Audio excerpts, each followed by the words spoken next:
The sentiments, the Halloween parades were awesome. We got very lucky with the weather and the wind in the afternoon. It was really nice to see the 4th and 5th graders be able to go outside and all the parents to be able to come and celebrate. We also kicked off our annual Tenure Tuesday social media campaign. It's been running on Facebook and Instagram throughout this month, and that is to highlight our newly tenured educators.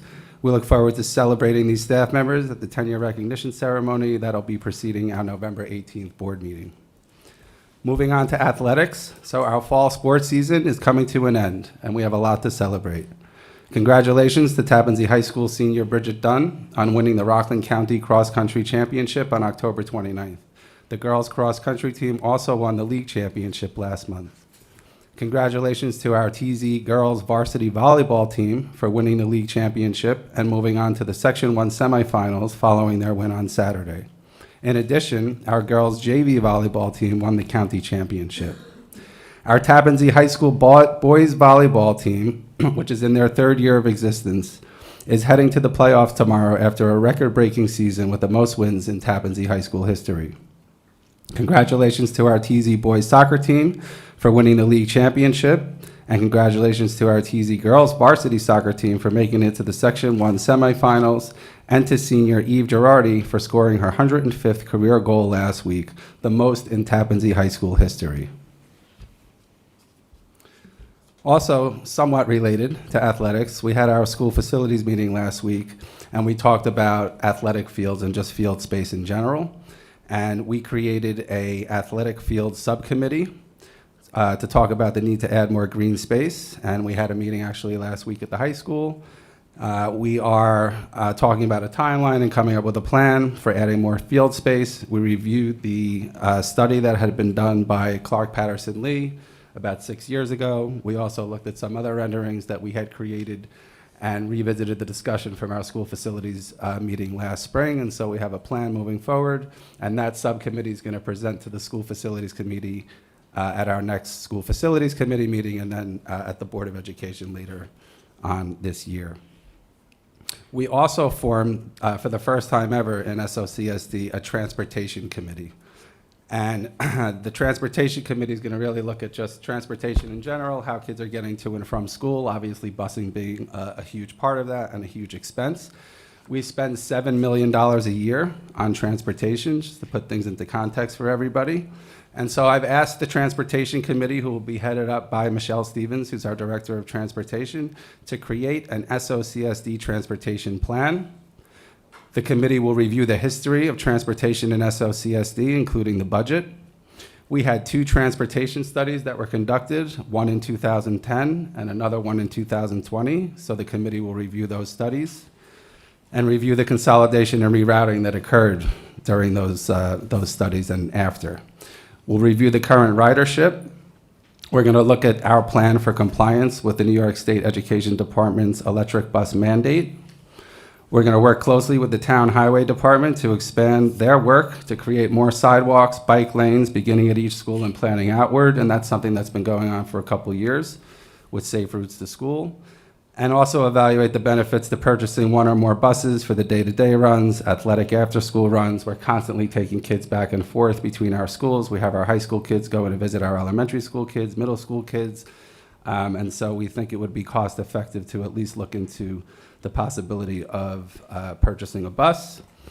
And then also we're going to look at, there was an app that was created by our computer science kids last year called Way to Go, and it's a way to route buses more efficiently and not stop at houses where kids aren't getting on buses, and also track the children when they're on the bus, so parents and staff would have live information about when a child boards a bus and deboards a bus. So Mr. Brady just met with the computer science kids the other day again to revisit that, and we're looking forward to piloting that in the coming weeks or months. Right, Mr. Brady? Okay, so then just some upcoming school events. So we have Family Technology Night, which is coming up on Thursday, November 14th. That will take place at William O. Schaefer Elementary School and Cottage Lane. We'll be hosting Family Tech Night will take place at William O. Schaefer Elementary School. Cottage Lane will be hosting their annual K-5 Family Technology Night, featuring STEM-inspired activities that allow students to explore, build, code, and problem solve. So it's a K-5 night at William O. Schaefer. Also, Tappan Zee Fall Play, TZ players are going to be putting on a production of Alice in Wonderland, and that is next weekend. Showtimes are Friday, November 14th and Saturday, November 15th. Both start at 8 p.m. in the Tappan Zee High School auditorium. And that concludes my superintendent's report, and now we can move on to PTA president's report. We have Laura here and Corinne. I don't think anybody signed up, but I'll go look. I'll check the sheet again.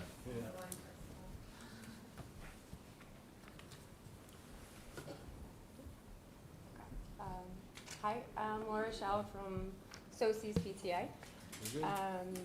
And yes, we hosted our first fall festival since 2019 on Saturday. We estimated over 800 attendees based on the tickets that we gave out. The fifth grade hosted a bake sale to raise money for their year-end trip, and they raised $1,600 for the trip. So we assume about 200 kids, so it's like $8 less a child for the trip.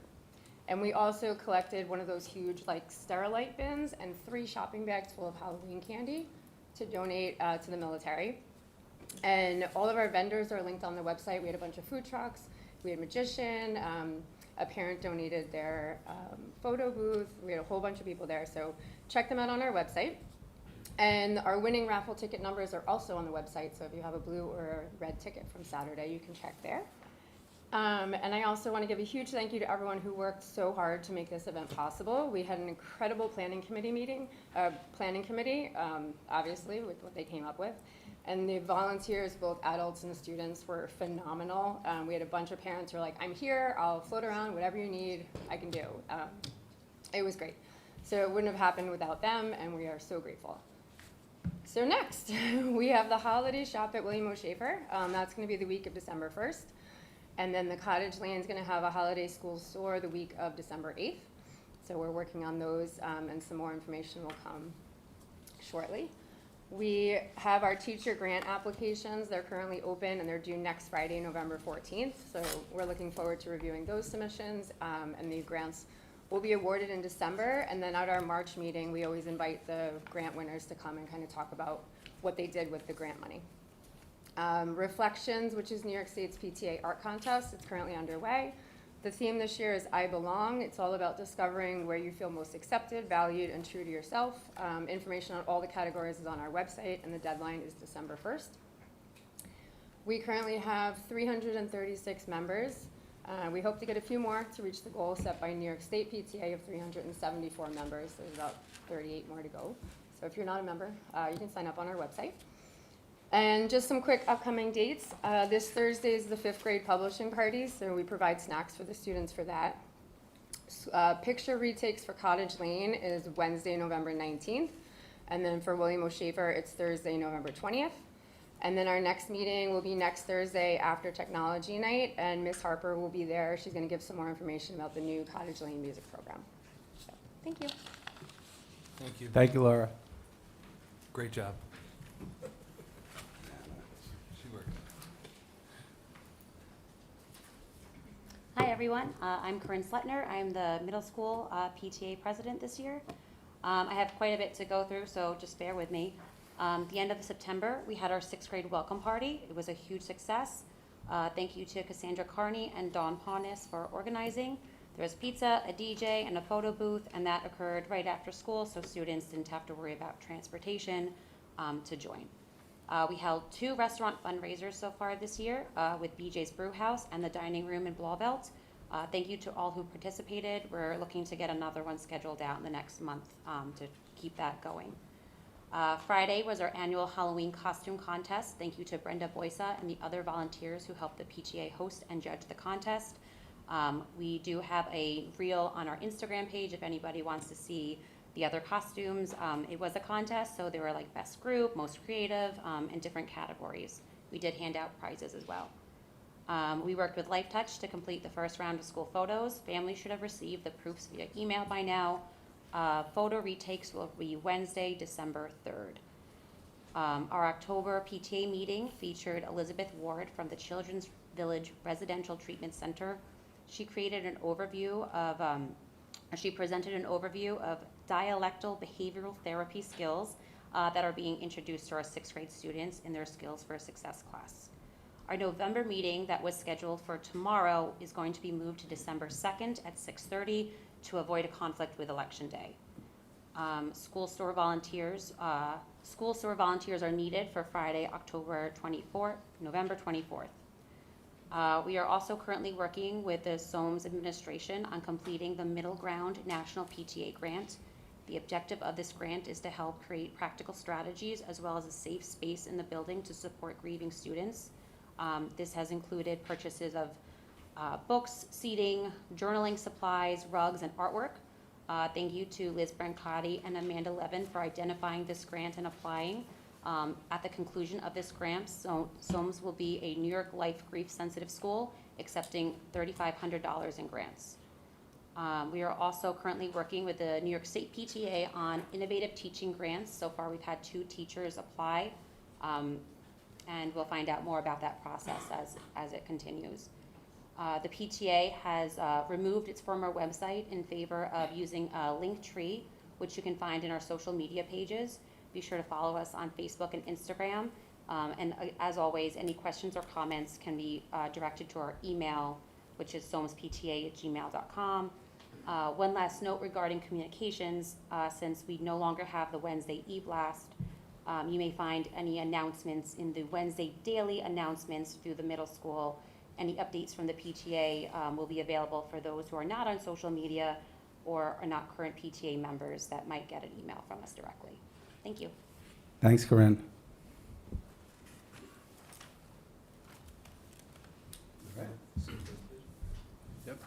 So we have 2 presentations tonight. One is I invited our Youth in Government and Model UN students to come up and share some of the work that they've been doing not only last year, but over the summer and this year. It's one of the clubs that we haven't had up at a board meeting, and I thought it would be great. It's a club that, well, I'll let you guys, I won't say much more about it. So, and then we also have our board presentation from South Orangetown Middle School and Tappan Zee High School, which will follow the students. So at this time, Sophie Barsanti, Rihanna Patel, Griffin Meltzer, and Thomas McKenna, our student officers, if you would come up. Welcome. Do you guys even know what's on your shirt? So these were our conference shirts from last year. So everyone in the state gets one, and it has the unity theme. But you know what that is on there. Yeah, it's a Walkman or something like that. Good try. Sorry, guys. You learn something new every day. All right. So I'll start on the first slide. All right. It's a cool shirt. Thank you. How does this clicker work? Okay. We're still trying to figure out how this clicker works, but Is it this one? Oh, guys, switch it on. thank you. It's on. Here we go. All right. Hi, guys. My name is Griffin Meltzer. I'm a senior at Tappan Zee High School, and it's very lovely to be in front of you all today. We're here again to just present our 2 clubs and what they're about. So, first is just a brief overview of Youth in Government. Youth in Government, or YAG, is a YMCA-affiliated civic engagement and leadership program, which simulates our mock, like a real government. This program is split into 3 branches that students can choose to attend. Our legislative branch, our judicial branch, and our press branch, which we'll get into each of them in depth. And all the work we do is to prepare for and culminates in our state conference up at the Capitol, Albany, New York, in March. So one of our branches is legislative, and so the legislative students prepare bills throughout the year to amend state laws. And then at the conference in March, we're divided into 4 different mock chambers, 2 mock assemblies and 2 mock senates. And for the past 4 years running, Tappan Zee has had multiple cabinet members and presiding officers. We have Griffin this year, who's serving on the President Pro Tempore of Senate Liberty. These are just the cabinet assists the youth governor. These are all roles, like leadership roles on the state level of our New York State Conference. And so usually, and specifically last year, we send about 20 Tappan Zee students who are usually 5 different bill groups, and last year I think 3 students had their bills passed and made into law. So our next branch is the judicial branch. This branch is basically representing the judicial system of government, and it's made up of either attorneys or justices. So attorneys basically argue a case, and they're presenting thought out, in-depth, and well-prepared arguments that have case information, cross cases, and analysis. And then the justices are people who are more experienced in the branch, and usually they are justices in their 2nd or 3rd years of youth in government. And they ask clarifying questions and assess the attorneys on their knowledge of their cases, basically like making sure that the attorneys are presenting thought out and accurate cases. And then the justices write out a final decision paper so that they can basically tell the attorneys who won the case. And then the justices also do a really good job at mentoring attorneys. So they, throughout the conference, before the main day that we're in the stage where people are presenting their final cases, the justices are preparing and helping the attorneys like with mock trials and preparing their arguments. And then there's usually like 20 students who go from TZ to the judicial branch. So it's kind of like split up with judicial and legislative. And then TZ is very like commonly a group of people who have a lot of justices, and justices are like, again, like people who are more experienced. So justices in the judicial system are a little bit important. And so since there are only a few selected per district, it's really honorable for us to have a lot of students in the justices positions. And then we also have one student last year who went to the NJC conference, which is, who are going to like the national judicial conferences. And they are basically, we'll get more into depth with the national conferences, but it was really awesome that they were selected to be representing TZ there. Thank you. Okay, so next we have press, which is by far the smallest branch in TZ and statewide. There are around 35 to 40 kids statewide in press. This year I have the honor of leading the press branch statewide. I'm our editor-in-chief. So press is responsible for kind of unifying the conference with media. We write articles, we take photos of the conference, we conduct interviews, and recently we added broadcasts. When I joined press as a freshman, I joined because I loved writing and taking pictures, but then I ended up helping create the first ever broadcast for our state. So there's a lot of room for creativity in press, and it's a really fun branch, but you kind of have to take initiative, and it teaches you kind of leadership because it's a little less guided.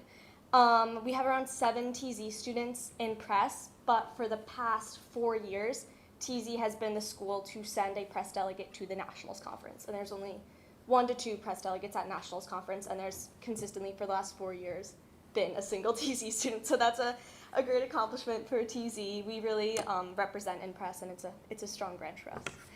And then during the school year, we have the opportunity of, we have a district conference, which is around the 5 local schools that in our area that participate in youth in government, and we have a panel of district leaders from county executives to Congressman Mike Lawler come speak at this conference, and the TZ press students have the honor of writing questions and asking these questions to our district leaders. So it's a great branch. Just to highlight some more of our TZ students' accomplishments, we'll go over 2 national conferences that students have to be selected to go to from the state conference. First is CONA, or the Conference on National Affairs. This program is very similar to our legislative program in the state youth and government program. However, instead of amending New York state laws, we're writing proposals and debating on federal issues or national and global issues. As it says at the bottom, TZ very often represents. Out of a little more than 700 students at the state conference every year, 25 are selected to attend CONA, and over the past few years, we've consistently had around 4 and even 5 students attend. And this past year, Sophie and I had the pleasure of attending CONA, And similarly is NJC, our national judicial competition, which is specific to the judicial branch in youth and government. For those students who excel in the judicial participation, they can go more in depth on cases and participate in mock trials and just debate with all these other students around the country. I think at Kona, I know 38 different countries are, I mean, not countries, of course, 38 different states are represented. So it was a really great experience to see all these other perspectives on these issues that we're debating, and yeah. And sorry, I'm just going to add real quick that Kona, compared to our state conference, which is only 3 days, Kona is a week-long conference, so you have a lot of time to really bond with people from around the country beyond just global and political issues. You get to know people on a personal level in ways that you really wouldn't have the opportunity to bond with people like this until maybe college. So it's a really great experience, especially for our TZ kids. Last year it wasn't just me and Griffin. Mary McCormack and Valencia Massara went as well.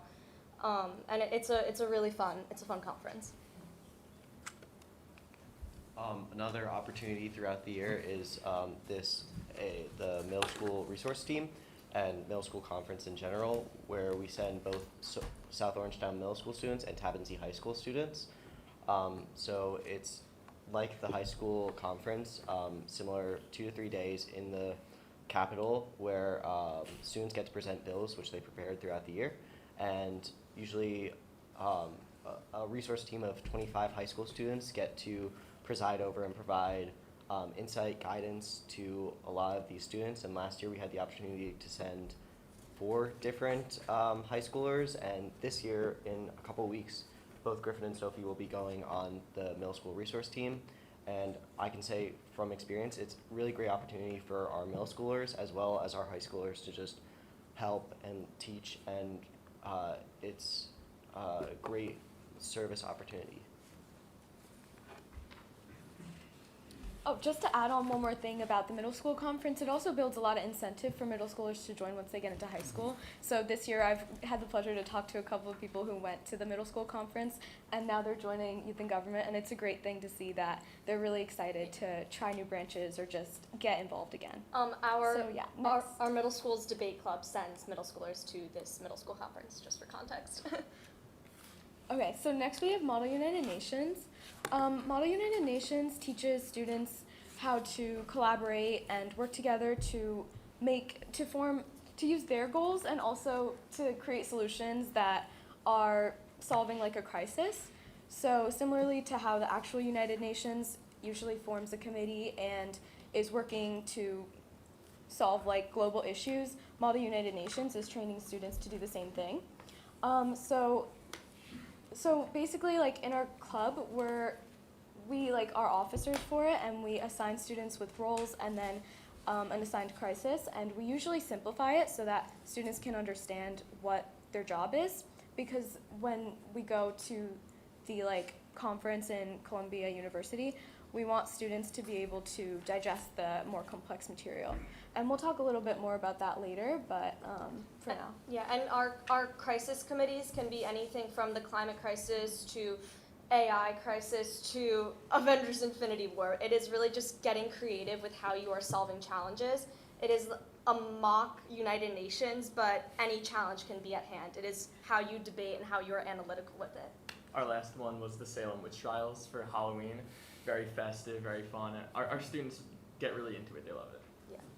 And one more thing I'd like to add is that it really helps students build their public speaking skills. So solution working and like collaborating with people and thinking on your feet and like just coming up with ideas really quickly. It's a hard skill to build, and I think that Model UN really helps with that. So in the club specifically, as I mentioned before, we are preparing for the Columbia University conference by creating like smaller scale conferences and committees that are a little bit more digestible. So here we have roles for each member and a crisis to solve with others. And then by the end of the 2-day crisis committee in the school, we are expecting students to have a finished solution to the issue. So 2 other members that work a little hard in the background are the crisis person, I guess. We just call ourselves Crisis crisis. and crisis and chair. So the chair facilitates and moderates all the discussions in the committees.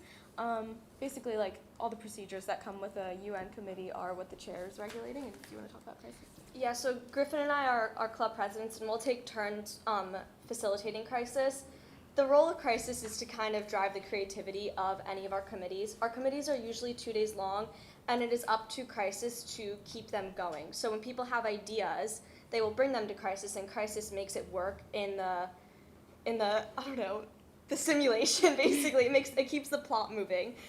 So it is a very creative role, and I think it requires problem solving, because you'll be given one person will hand you one idea and another person will hand you another idea, and you kind of have to combine them to make them work together. It also resembles like the changing environment of the real world. Like if you're solving like something like a war in the UN, there's going to be changes while you're solving that issue among a span of days. So crisis is very good in like ensuring that that realistic aspect is added to the committees as well. Okay, so this is our Sea Monkey trip, which is really our big accomplishment in Model UN. We send 12 students from TZ every year. It takes place at Columbia University. It specifically stands for the Columbia Model UN Conference and Exposition. Every Tappan Zee student is given a different committee. So it is really, you are on your own, branching out, meeting new people, and working with others. It is scary, but you really learn a lot. Last year, I was in a committee that mocked the U.S. Senate, and I was debating with people from Canada. It was very, very interesting. I'll let Griffin or Rihanna add a little bit to it as well. Yeah, and it's an international committee, so it's really cool like to just meet people from all over the world who are trying to be a part of this for the same reason. Similarly to how the UN is international, this committee is also international, so you meet people from Mexico, from Spain, from anywhere. It's really awesome. Guys, we hope you enjoyed the presentations, and parents, if you have any students, maybe in middle school or young high school students, we really encourage you to, I guess, suggest your students to join these clubs. They build such important skills, and students just have a lot of fun with them. So Make a lot of friends from around the state and around the world even. It's very cool. But thank you. Yeah, that's all we have. Thank you.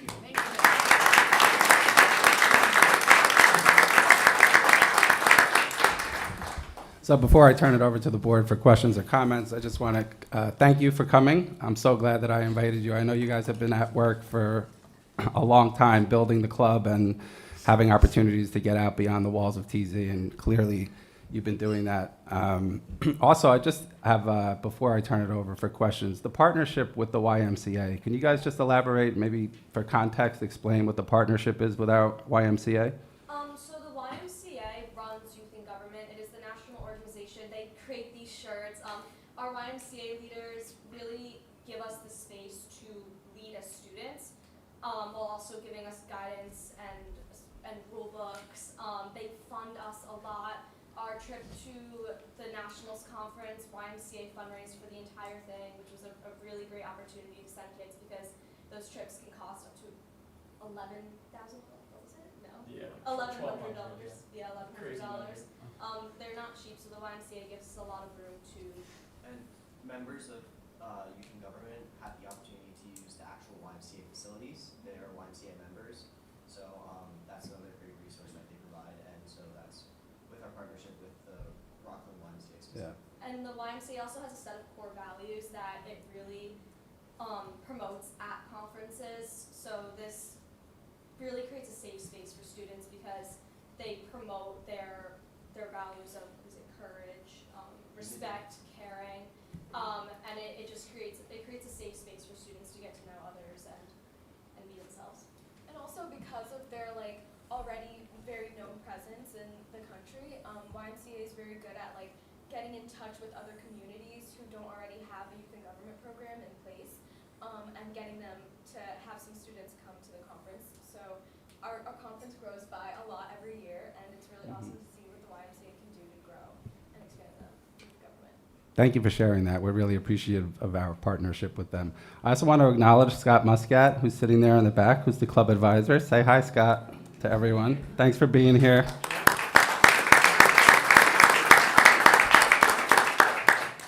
And I'll turn it over to the board for any comments or questions. for the club. That was amazing. Great presentation. Thank you so much. It's really amazing to see how well TZ is represented in the nation from the work that you guys do. You guys are representing us on a national stage, and your public speaking skills are exceptional. So keep up the great work. We got a long way to go. Thank you. Maybe after the meeting, I'll talk to you about something called a mixtape. All right. All right, our next presentation tonight is South Orangetown Middle School and Tavensie High School. And I know you guys have to get up early, so I don't want to force you to stay, but you're more than welcome to, because it's your high school.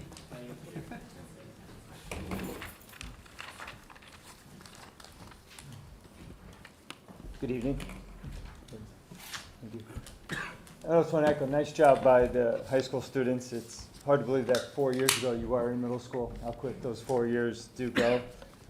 I do remember my first cassette tape. I think I did get it around the middle school time myself. I might still have it somewhere too. So we're going to follow the same outline as the elementaries did at our last board meeting. So we're going to just start off with some of our fall highlights at the middle school. Our school year kicks off usually the Monday before the last week of summer when we have Locker Day, which is kind of the last transition supporting our sixth graders to coming to middle school. We did kick off the year with 2 of our advisory sessions already. We incorporated into one of them our Start with Hello Week that we've done throughout the district. We're up and running fully with our clubs, our intramurals, and our modified sports.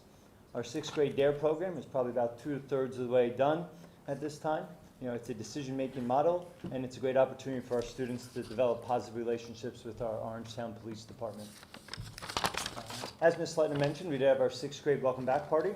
This year we had a club fair during lunch for our 6th graders so they could get to experience and learn about some of the clubs so they could decide which they might want to join and try out. We've had some field trips already this year, including one that's just right across the street to see the hometown heroes on the telephone poles that our 7th grade social studies classes did go and see. We've had some dress down or dress up days, some wear school spirit days. We have a color wars coming up. We also have something every Friday music, that plays throughout the hallway. So if you've been in the building, in between periods for 3 minutes, you do hear various music that gets played and various amounts of dancing and singing by students and staff. We also have coming up a week from today, our career day, which I'll speak a little bit more about when we get to the profile of the graduate.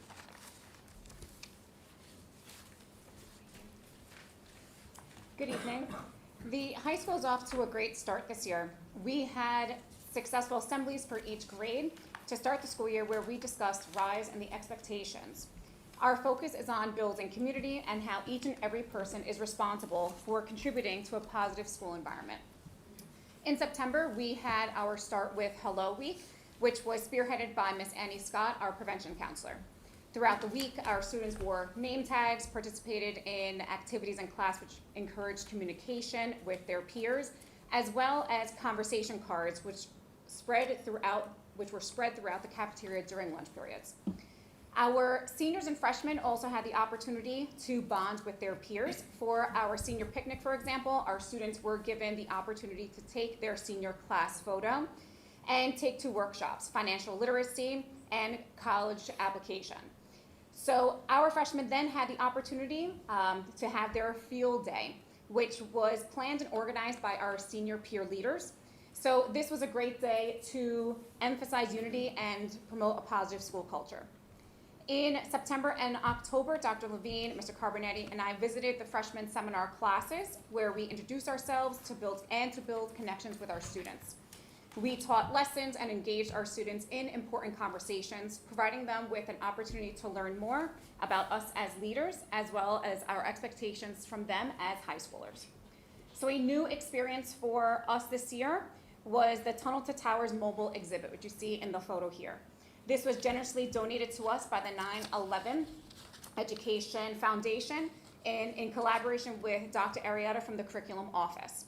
This was an incredible experience for our students and staff members, and I appreciate the efforts of the Curriculum Office and generosity of the 9/11 Education Foundation for making this possible. And, there you go, next slide. Okay, thank you. Yeah, it's okay. So as you see here, tonight in collaboration with SOCSD, we'll be discussing our district goals and how we'll be addressing them at each building. We'll be focusing on responsible use of technology, literacy, profile of a graduate, and citizenship. I'll now hand it over to SOCSD. Hi everyone, how are we? So our first goal is students will build the skills they need to navigate digital environments with confidence, responsibility, and integrity. So students are encouraged to view technology as a tool for learning and growth. Through meaningful projects and activities, they take on the role of creators, collaborators, and problem solvers, actively shaping their environments. So what are the aligning resources? We've reviewed this goal with our extended leadership and SOCSD staff, our implementation of policy 5695, which is students and personal electronic devices, incorporating computer science and digital fluency, integrating responsible use of technology across departments and teams. Since students walked into the building, we've been reviewing responsible use of technology, digital footprint, what does it mean to be a responsible citizen. We've had conversations with students about first impressions mean everything. So in person, the way you present yourself, be mindful of that when you're representing yourself in social media as well. The things that you like, the things that you post can have an impact on you for now and also beyond. So students will have an increased awareness of responsible technology use, improved digital safety habits, and alignment with our profile of graduate competencies. So a couple of things that we've focused on is our device care, navigating Google Suites, technology for learning, online safety and security, our digital footprint, intro to AI. So this is something that we are learning with our students this year. Artificial intelligence is something that's constantly developing. We're working with our technology department to provide opportunities for students to use it as well as teachers, and coding.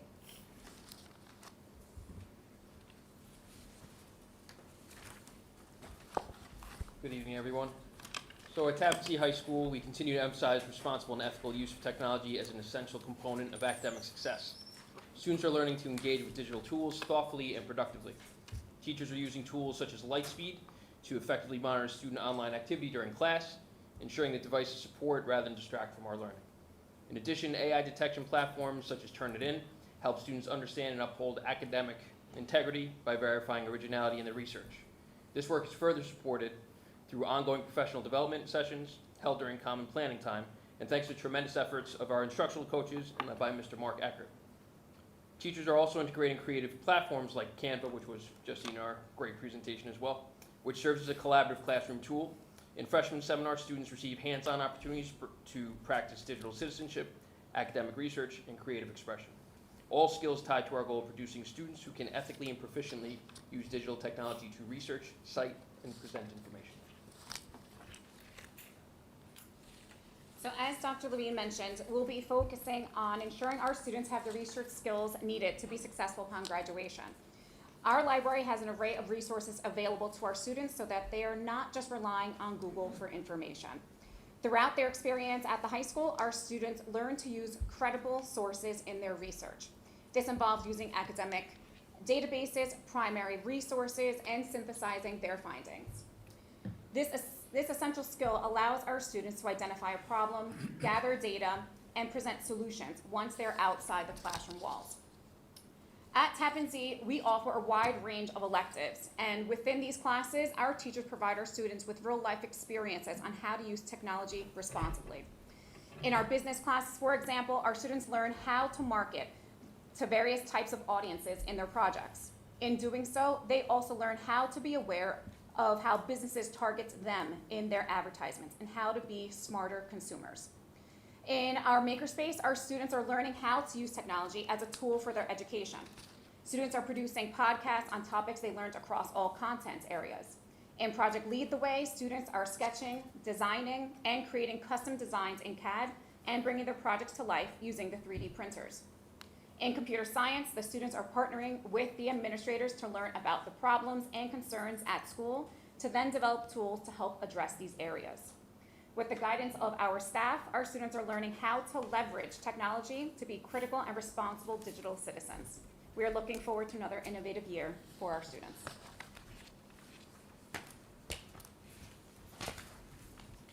The next goal we're going to speak about is our profile of a graduate. talks about the skills and habits that help students succeed in school and in life. Our goal for this year was to have our students self-evaluate themselves using the profile of the graduate rubric. We introduced the profile to students in the 2024 school year. What we realized as we began introducing to students is that we were lacking some middle-level definitions for students, to take kind of an abstract concept and how do we make it more tangible. So we came up with some definitions. One of them I'll show you in a moment. And then we developed a rubric for students where they could self-evaluate themselves on the 4 areas of the profile. They took that a few weeks ago when they selected their career choices for career day that they would like to see. Our plan is to review those self-assessments and then look at the opportunity for them to take it again later in this school year. One of the things that we thought was interesting is trying to connect for students that the skills that they're developing now, how it affects them in their job and in their life, and how there's a transfer. We feel that's the real crux of it. So what we decided to do with our career day this year is to have students, we were very fortunate, we had about 35 volunteers come in for next week. We asked them to rank what they wanted to see. So they had a little choice in the careers that they wanted to do. And when communicating with the volunteers coming in, I shared with them the profile of the graduate, and some of the definitions, so that asking them to maybe allude to it, connect to it, so our students can see how real life careers are experiencing and utilizing some of these concepts in the profile of the graduate. Our goal, as I said, is that our students did complete it this year in the fall. And here's just an example of the contributing community member. We created a middle school level definition for our students, and we created a 3-prong rating scale: emerging, developing, and proficient, with prompts for them to help assist them in trying to identify where they best fall on that scale.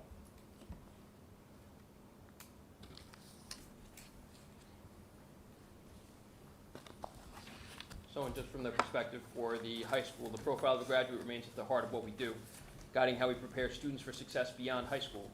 At TZ, this work is embedded within the RISE framework: respect, inspire, support, and empower, which reflects both our values and our expectations for student growth. This year, all first-year students will complete the RISE self-assessment rubric twice, once in the fall and again in the spring.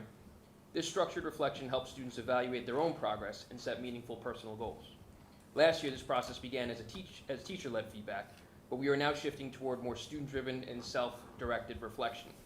As Ms. Luciano, Mr. Carbonetti, and I visited freshman seminar classes in September, we asked students to think deeply about their own legacy, how they wish to be remembered as learners and as people. This intentional self-assessment not only builds self-awareness, but also aligns with our long-term goal of cultivating graduates who demonstrate integrity, resilience, and a commitment to continuous growth. Through faculty support, dedicated class time, and structured reflection, every freshman is developing a clear sense of purpose and responsibility for their own learning journey. Thank you, Dr. Port. So the data presented on this slide represents the most recent student feedback from the profile of the graduate self-assessment. Percentages reflect students who identify themselves as proficient or exemplary in each of the RISE competencies. Notably, while many indicators such as collaboration and peer support scored quite high, some of the INSPIRE attributes, including demonstrating grit and being open to new ideas, were rated slightly lower. This tells us where to focus our next steps in fostering perseverance and curiosity across classrooms. It's important to note that we encourage students to reflect honestly and authentically, even when self-assessment can feel challenging at times. This practice builds integrity and aligns with our broader K-12 initiative, which our elementary counterparts spoke to very nicely in the previous presentation, ensuring reflective habits are consistent from elementary through high school, and so on. By engaging students in this process, we not only gather valuable insight into their personal growth, but also reinforce the culture of self-awareness, empathy, and resilience that defines our profile of the graduate. So citizenship at SOMS, our goal is that we are planning to strengthen student voice and citizenship by expanding leadership opportunities, enhancing community concerns, and implementing programs that empower students to contribute meaningfully to their school and their community. So our action plan is to broaden opportunities for student leadership by adding more additional clubs, strengthen student community partnerships, celebrate and promote positive citizenship, and develop advisory program. If you can see on these walls here, some of this is an example of our character education classes, which is what 7th graders take. Students are learning various skills and the breakdown of what our commitment to excellence is here at SOMS. For example, I can see, random acts of kindness, some quotes about kindness, and that also ties into our 4Bs. Another example is our student community partnerships. This year, which you were all invited to, and I hope you can make it to our Patriots Pen competition celebration on November 25th.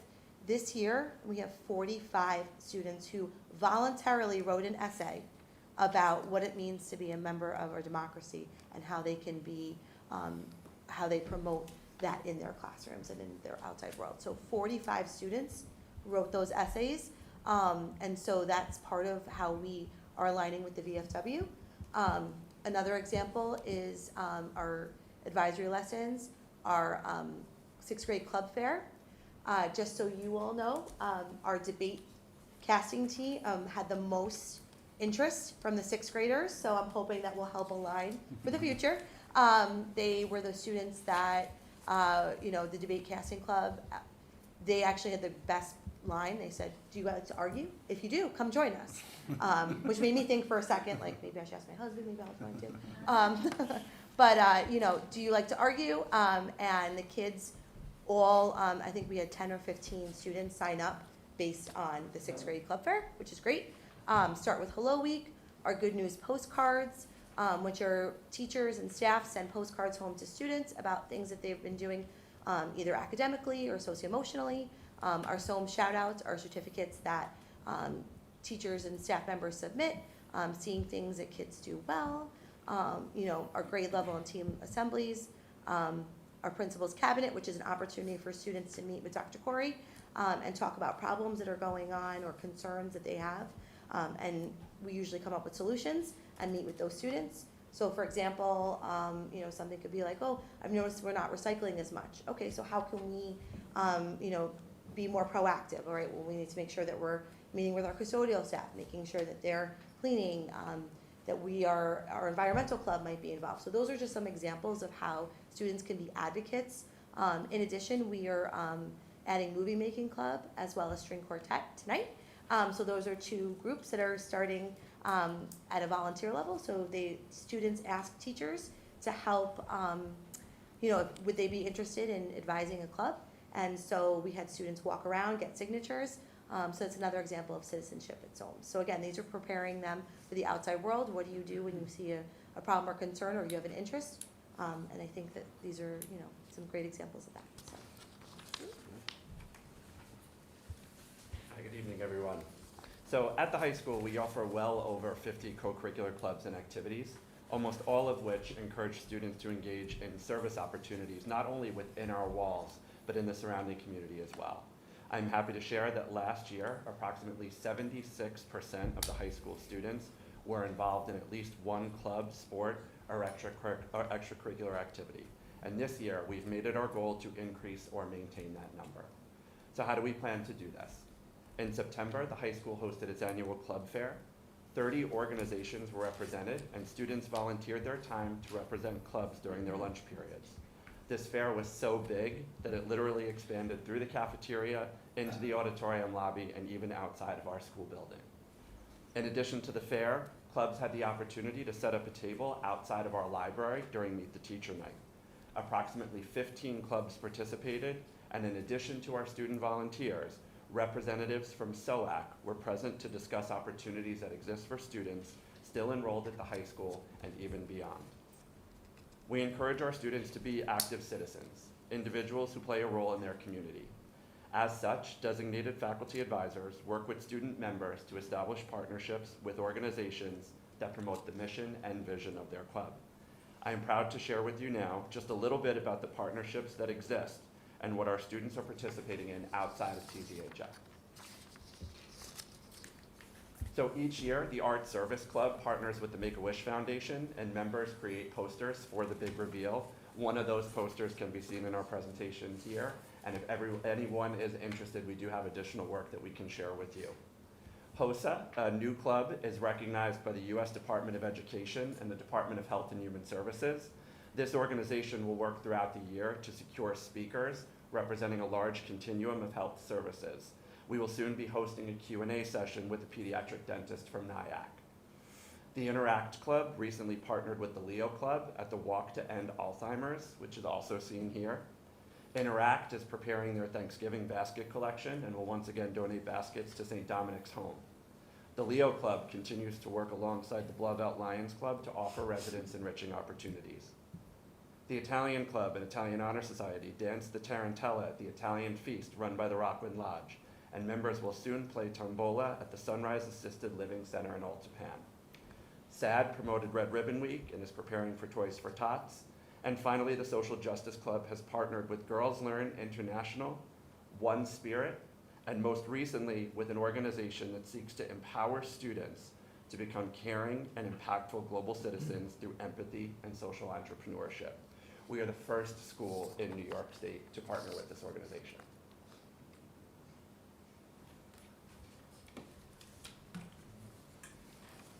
Our last goal is focusing on literacy.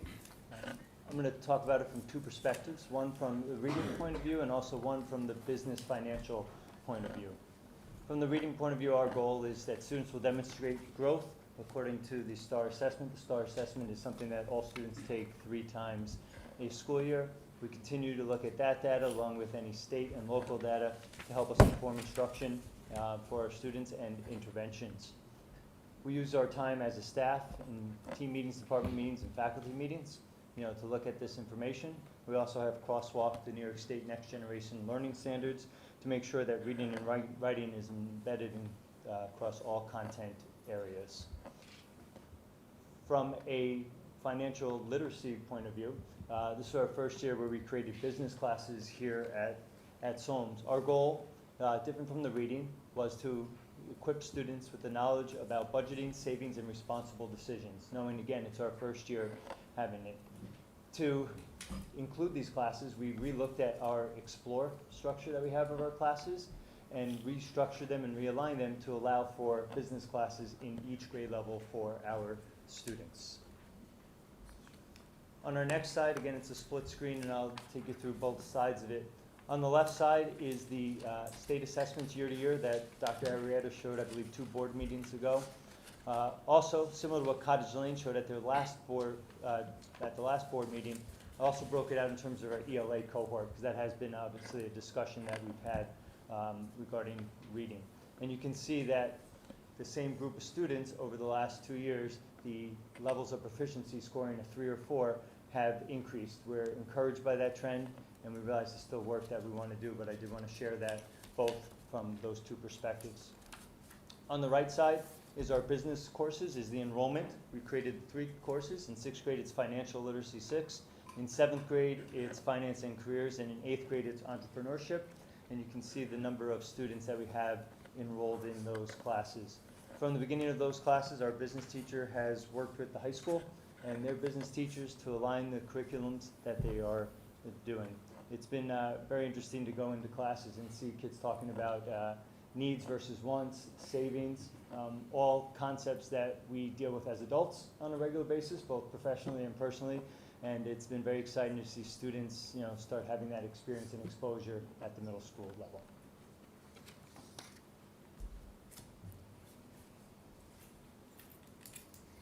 So at the high school, when we speak of literacy, it encompasses reading, writing, speaking, and listening skills needed for their academic and future success in real-world scenarios.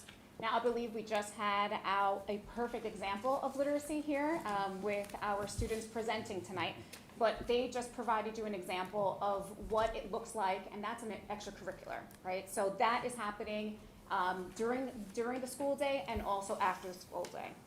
So as students go from class to class, they are required to build upon their foundational literacy skills that they learned in earlier years and now apply it to subject-specific content. We want our students to build their knowledge and critical thinking skills to be able to handle discipline-specific literacy tasks. With that said, our departments are focusing on providing our students with opportunities to think like experts in their specific discipline or field, encouraging real-world connections. In social studies, for example, our students are being asked to think like historians. In one class I recently observed, our students were learning about Confucius. where they were analyzing his quotes and answering the question, how might Confucius suggest people act to promote harmony in a school or a community? In another class, students were using primary sources and analyzing to what extent the myths of ancient people reflect the social, political, and/or environment developments of early river valley civilizations. Now, in these classes, our students were challenged to critically think and analyze the information presented to them and then make connections. They were engaged in conversation and asked to listen to the opinions of others. I am proud to say that this is the work currently being done by our freshman students. Our teachers are collaborating and creating performance tasks so that all of our students are being challenged to think critically and think like experts in the field.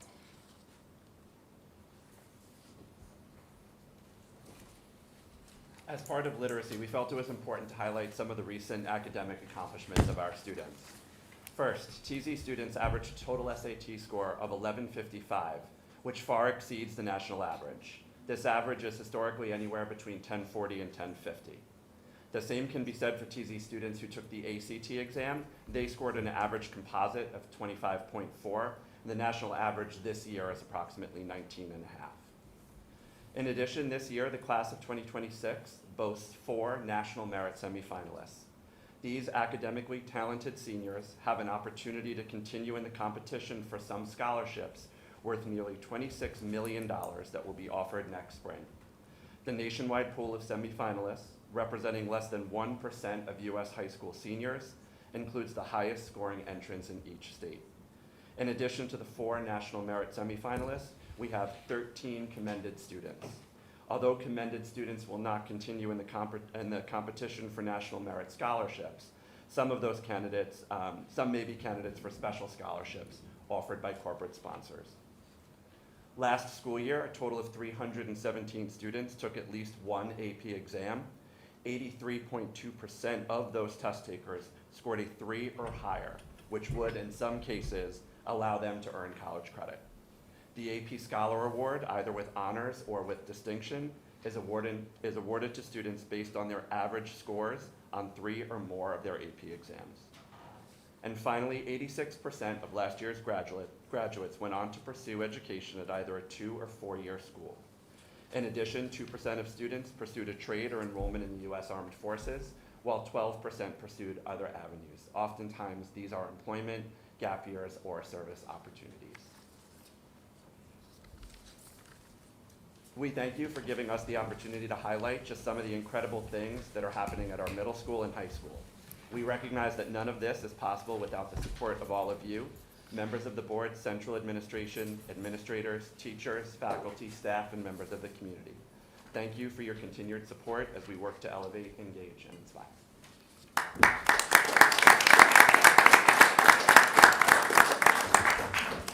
Thank you for an outstanding presentation. Just a few comments. We started a couple weeks ago with the central office presenting on the 4 district goals, followed by William S. Schaefer in Cottage Lane, and then to see Soames at Tappan Zee High School tonight. With the consistency across the profile of the graduate and the other 4 goals, it's wonderful to know that our students, as they move from grade to grade and school to school, are going to experience consistent language and rubrics and that are developmentally appropriate. To hear about the advisory program, RISE being embedded into the report card, the 6th grade career day, as well as what you guys have been doing at the high school with the career series, all of the collaboration, not only between the secondary schools, but also between the elementaries. It's just very impressive. I also just want to highlight a few other things just from the high school when you showed some of the data. The seal of biliteracy and the seal of civic readiness. Each year that you presented, I see that number increasing, and I know it's a lot of work on the part of the administration as well as the faculty to make that happen for kids. And so I really commend you for that. And just last, the leadership opportunities that you're providing for every single child that goes to school is incredible. And you see it with the goals, you see it with the self-assessment opportunities for kids, you see it with you embedding the character ed. And I'm really happy that you were able to use the SMART goals template, so it's clear what we're doing with the goals in each of the schools. And finally, just if you want to see more about the district goals in this Connect video that was just released, there are, Ashley and Haley helped create the video, and you can actually go into the classrooms and see a lot of this work. I'm not going to show it tonight, just in the interest of time. But thank you for a great presentation, and I will turn it over to the board. Oh, and also thanks to the teachers and staff for being here tonight. I know some of them left. I had one question. Well, I'll just firstly echo a lot of what Brian said, and the overall idea, like just generating well-rounded human beings is like across the district, makes me proud to just be a part of that. So really commendable effort, profile of the graduate, all of that, and the stats are great, like how they're achieving. So just excited to see that. There's one sort of like more very specific question on the technology front that I wanted to just ask, because one of the students mentioned it too, like the AI crisis, or there's sort of like I'm just asking a question, is AI viewed as like something that's a complete negative for the students? Or like, are there any ways that they can actually use it in like a productive way? Because I'm finding in like the professional world that, yes, you can't necessarily pass off AI as your own, but one skill set that like a person who will be entering the workforce maybe in 3 years from now, maybe sooner than that, will actually be how to use like AI productively. So I'm just wondering, like, is it complete like we don't want to use it in the schools, or we're trying to figure out a way to actually be like, this is an AI class where you can like, because me at work, I'll be training my AI bot, I'll make a project for it, I'll keep dumping PDFs in there, I'm telling it what to look for, it's sending me emails. So I'm not really like plagiarizing, but it's a very useful tool professionally. So I'm just kind of curious, like, where's that? I know it's a super gray area, it's probably deserve a whole meeting, but just sort of curious. It's a great question. We have lots of conversations about it. I'll let either Ms. Luciano or Dr. Arietta or all of us answer it, but go ahead. Sure. So what we just did in October from a PD perspective was for our staff. It was focused on AI, on how our staff can use it as a tool. And also it was more part of that conversation is also now how can students use it as a tool? How can they use it to create flashcards, to help them, better organize their notes? Those are the type of avenues that we're discussing. Sure. We obviously want our kids to still learn how to write on their own and things like that. But it's definitely an opportunity that we're navigating with the help of Dr. Arietta's office. Mark Ecker really led the work and our coaches. And at the high school, they went department by department and really focused on the needs of each department, right? Because what math, how they're going to use it looks very different than how our social studies team is going to be using AI and these tools. So they did a really nice job of really honing in on what our staff needed, and then now we're going to be focusing on how can we use it from a student perspective.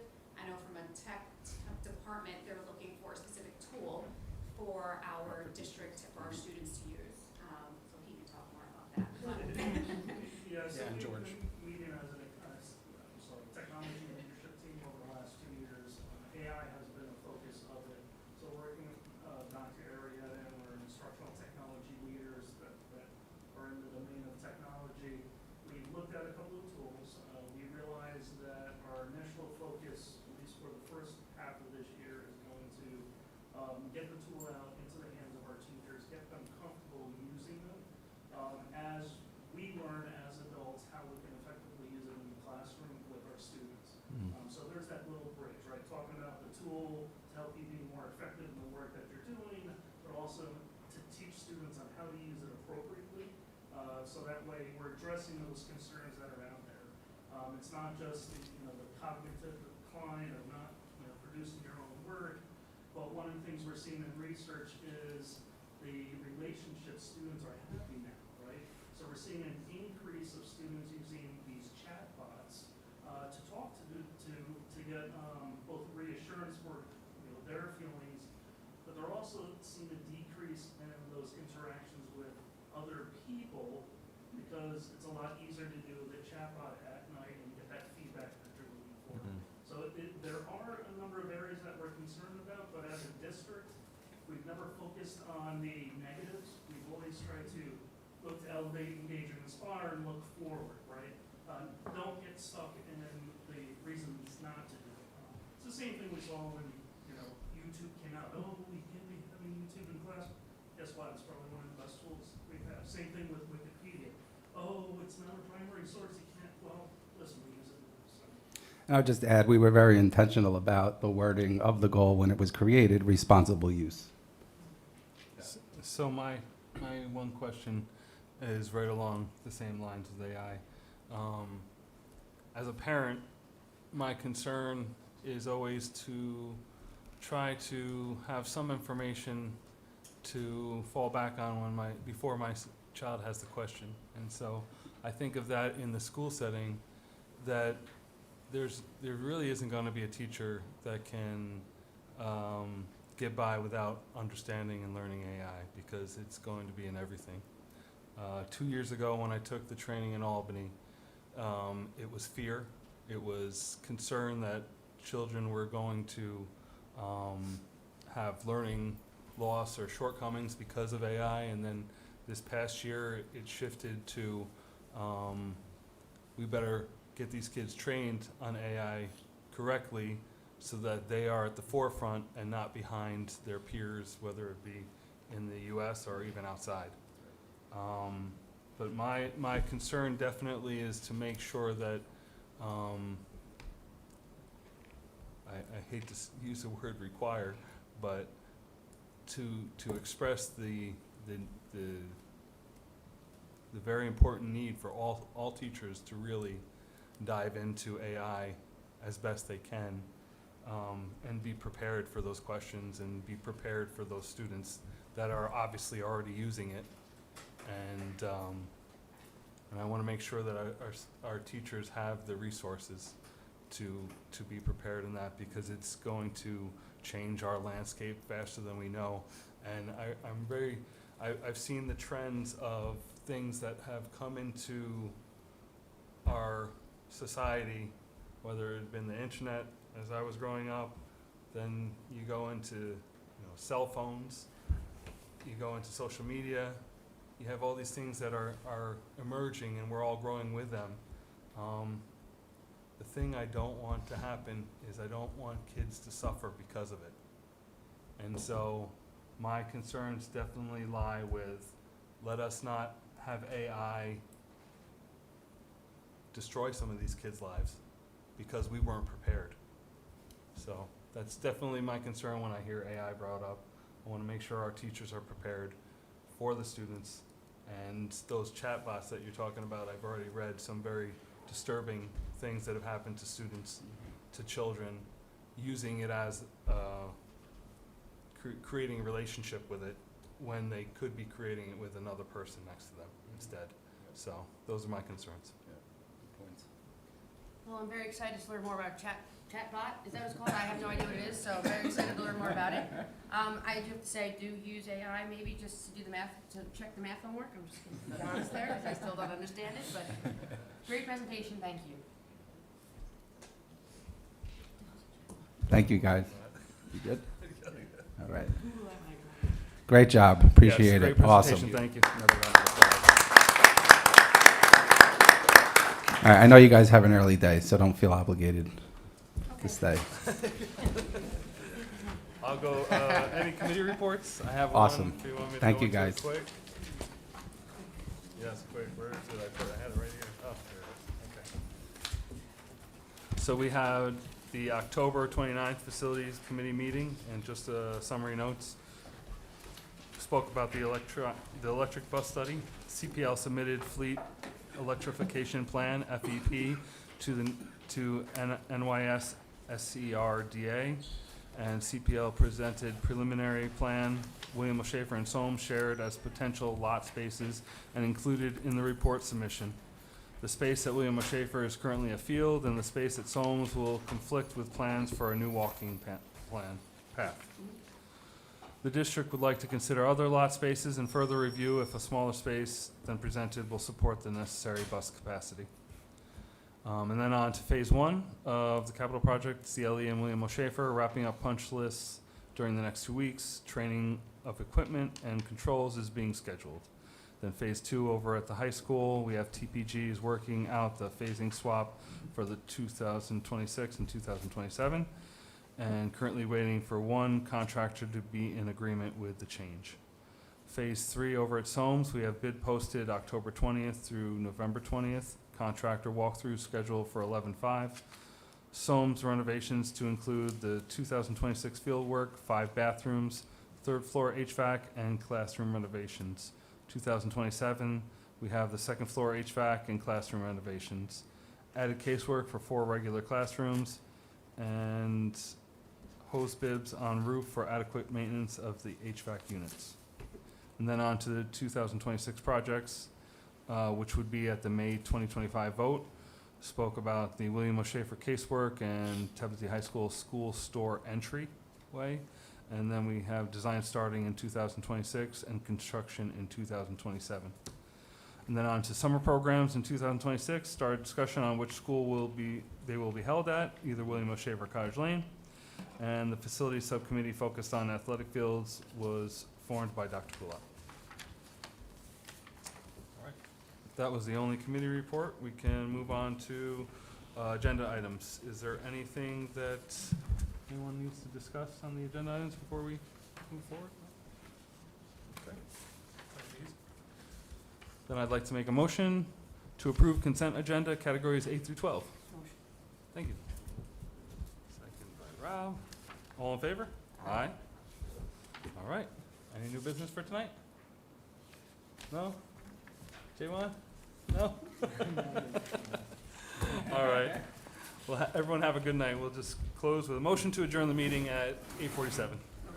Thank you. And Thanks for a great meeting, all in everyone. favor? Aye. All right. Have a good night, everyone.